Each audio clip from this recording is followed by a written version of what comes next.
Hello, hello la colosphère. Aujourd'hui, on travaille dans le vitro. Coloris avec moi. Alors pour celles qui ne savent pas, parce qu'il y a quand même des débutants, pour celles qui savent, c'est pas la peine, hein, sauf si vous voulez m'entendre blablater. Hop, je continue ça. Mais avant, mon bullet colo qui ne me quitte plus. Il est où? Il est où le Disney? Alors, le Disney Art Déco que j'avais acheté sur Vinted, et là, il est là. Donc, je l'ai commencé. Donc, je vais le noter. Je vais même le noter fini. Donc, on va dire que la page 1, c'est celle-là. Ouais. 1, 2. Voilà. Celui-là sera turquoise parce que il est essentiellement bleu. C'est trop beau devant. Alors, Disney, comme je vais le finir aujourd'hui. Voilà. Alors, mes autres livres ne sont pas à jour. Ben, je vais devoir le faire quand même. Sinon, vous allez croire que je collectionne les livres sans les utiliser. Mais non. Alors, au début, j'avais dit non, pas plus de 10 livres. Fontaine, je ne boirai pas de ton eau. Ok. Bon. J'ai choisi 3 Chromaflow. Ah, il va commencer à y avoir un petit problème, à force. J'ai repris ici avec des Neocolor 2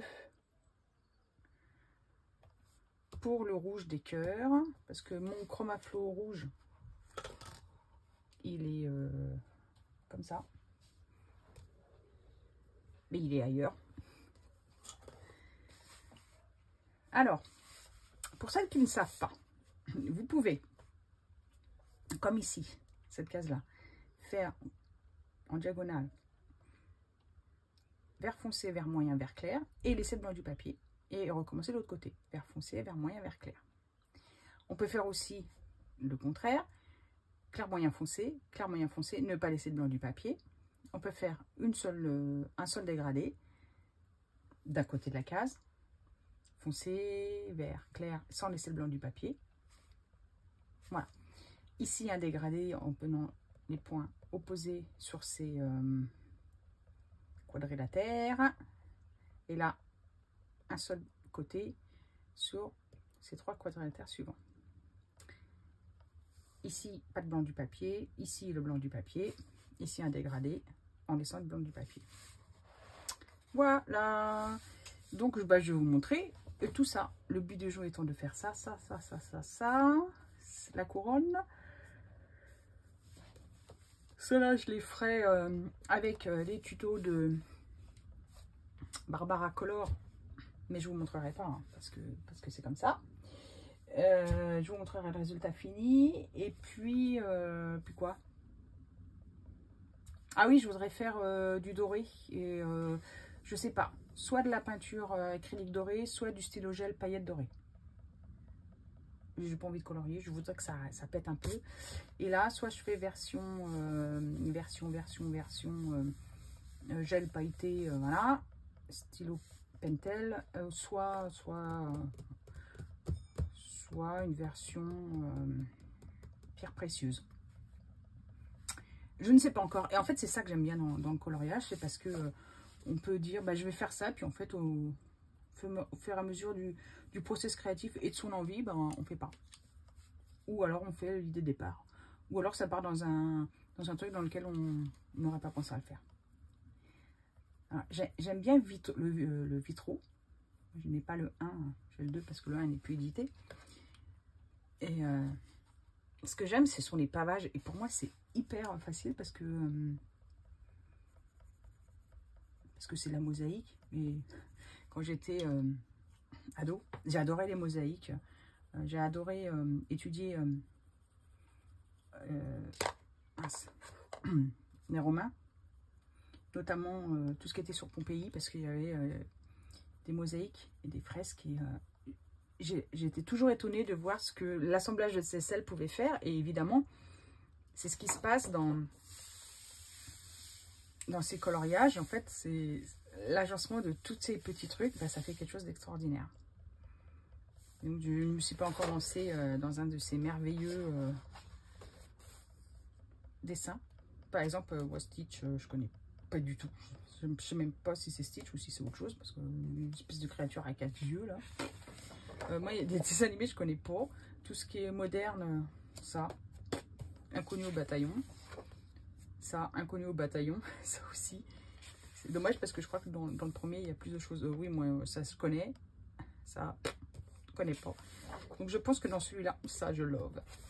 Dans celui-là, je vais commencer par tous les Disney vieux. Coco, par exemple, j'ai pas vu. Ça, je sais pas du tout ce que c'est. Cars, j'ai entendu parler, mais en plus, je n'aime pas ça. C'est quoi ça? Je sais pas. Bon, allez, revenons à nos moutons. On va faire 2 dégradés. Alors, les A, ici. J'appuie pas. Alors, soit je fais des ronds, soit je colorie comme ça. Là, je peux très bien appuyer fort. Là, hop, j'appuie fort, et puis pas beaucoup. Et puis, je vais étirer la couleur comme on le ferait avec de l'aquarelle. Voilà. Et puis là, je vais faire une grande surface et là, une petite surface. Puis j'ai envie de laisser le blanc du papier. Donc là, je vais mettre un turquoise. C'est pas un vert. Hein. Je sais pas comment il va apparaître en vidéo, mais c'est un bleu turquoise. Ouais, turquoise green, numéro 15. J'adore cette couleur. Voilà. J'en ai plein dans plein de marques différentes. Alors, on commence.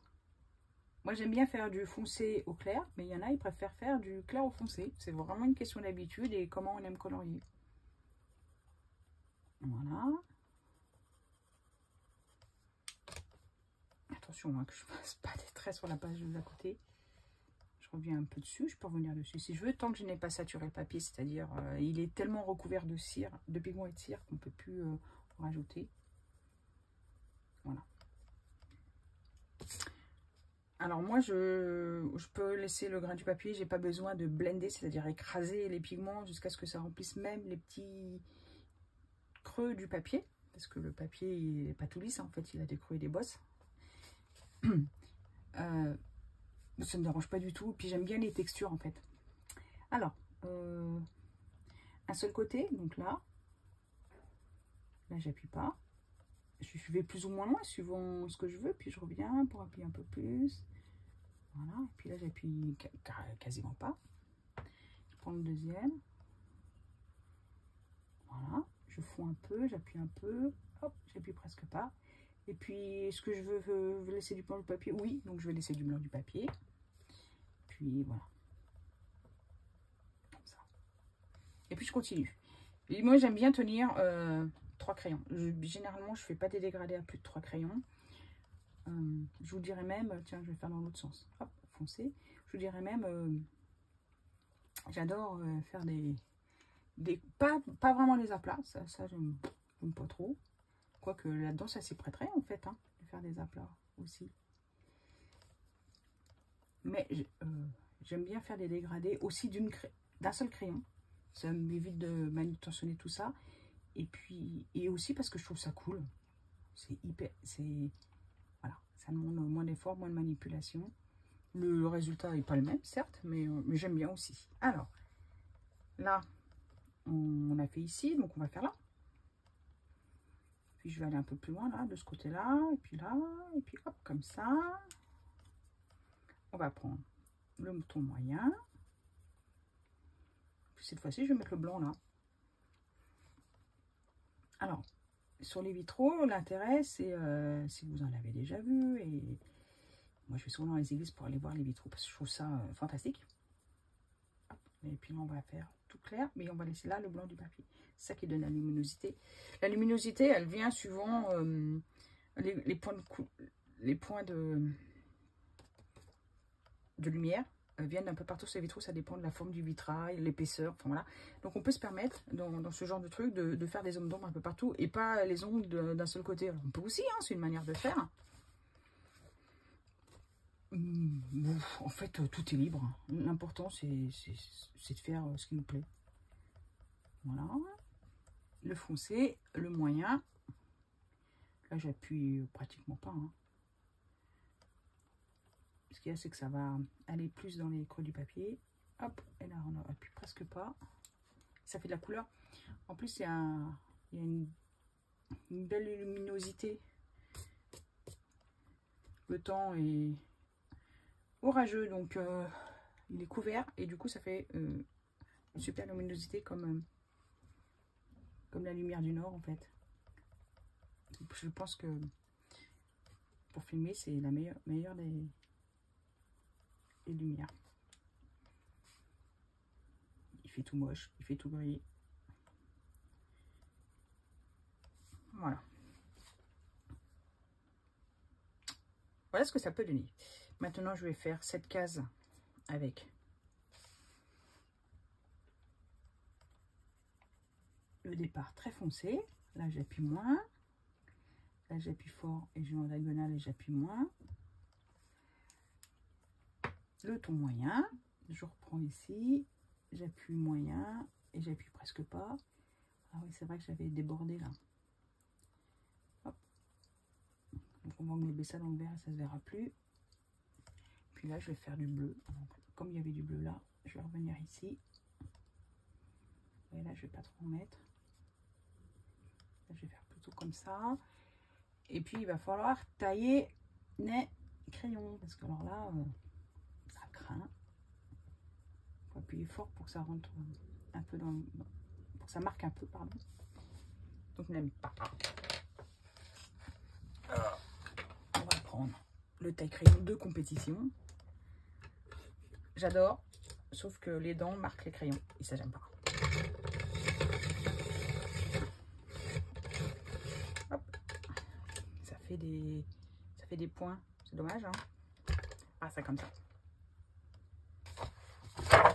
Mais ce taille-crayon, il est en Suisse. Il est distribué aux profs. Ils en ont un, ils le gardent toute leur carrière. C'est un truc inutilisable. Hop. Je m'étais offert ça, clairement. Un cadeau de mois à mois pour mon anniversaire. Aucun regret. J'en achèterai jamais d'autres. Et puis pour le voyage, bah, je prends pas ce truc-là, hein, c'est beaucoup trop lourd. Mais je prends un Tigal. Ou un qui est bien aussi, hein, c'est celui-là. Il n'est pas loin, c'est là que j'utilise. Hop, c'est le Faber-Castell, là, il s'ouvre comme ça. Tac. Puis là, il y a écrit graphite. Là, c'est les gros modules. Et puis là, c'est color. Et ils y vont bien. Moi, je trouve qu'en pareil. Je fais ça avec la main, mais c'est n'importe quoi. Voilà. En taille crayon d'appoint, je trouve que ça va bien. Alors pourquoi utiliser un aiguiseur? Pour celles qui ne savent pas, c'est parce que ça conserve en fait le bois, ça fait pas des grosses pelures de bois, mais des toutes petites pelures de bois. D'ailleurs, je vais vous montrer. Ainsi. Donc ça rend le bois petit à petit pour dégager la mine. Je fais des bêtises. Pour dégager la mine. Et ça, c'est bien parce que ben voilà, ça met un peu les crayons. C'est vrai que ça fait mal au cœur de tailler les crayons, ils deviennent petits. Hein. Ben, surtout que ceux-là, ils ont une petite section, donc ils s'usent relativement vite.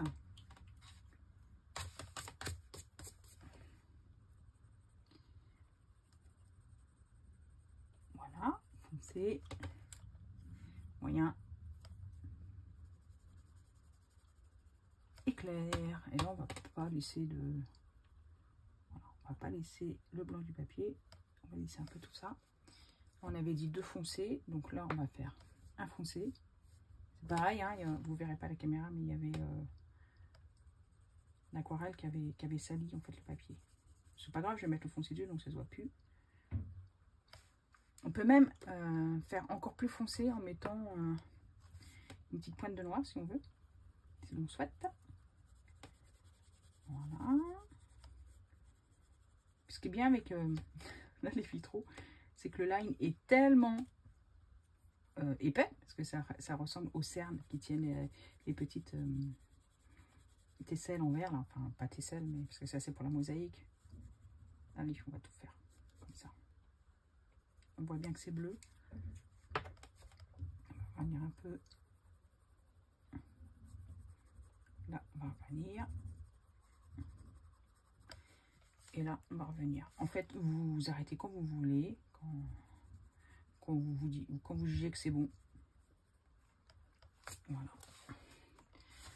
Et puis, qu'est-ce qu'on a dit?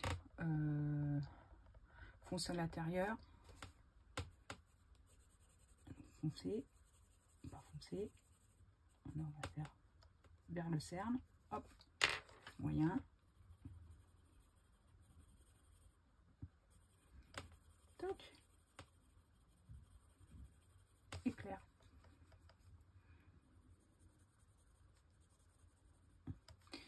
Voilà, différentes manières de colorier les petits vitraux. Puis à force, c'est sympa. Et du coup, même avec 3 couleurs uniques, on arrive à avoir un ensemble qui n'est pas homogène. Alors après, vous pouvez faire aussi un ensemble homogène. Hein. Puis vous pouvez aussi faire des aplats en mettant foncé, tout moyen, tout clair, tout foncé, tout moyen, tout clair. Là, je ne vais pas le faire parce que ça va dénoter, parce que j'ai décidé de faire des dégradés sur toutes les cases.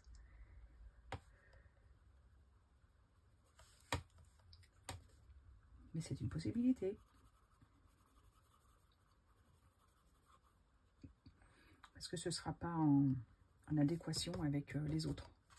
Si j'avais voulu le faire, par exemple, il aurait fallu que je fasse le cadre extérieur de cette manière-là. Voilà, mais là, je ne peux pas le faire en cours de route. Ça sera bancal au niveau visuel, ce sera pas joli. Bon, bah, vous avez compris l'essentiel. Moi, je vais continuer sans vous. Je vous dis ciao!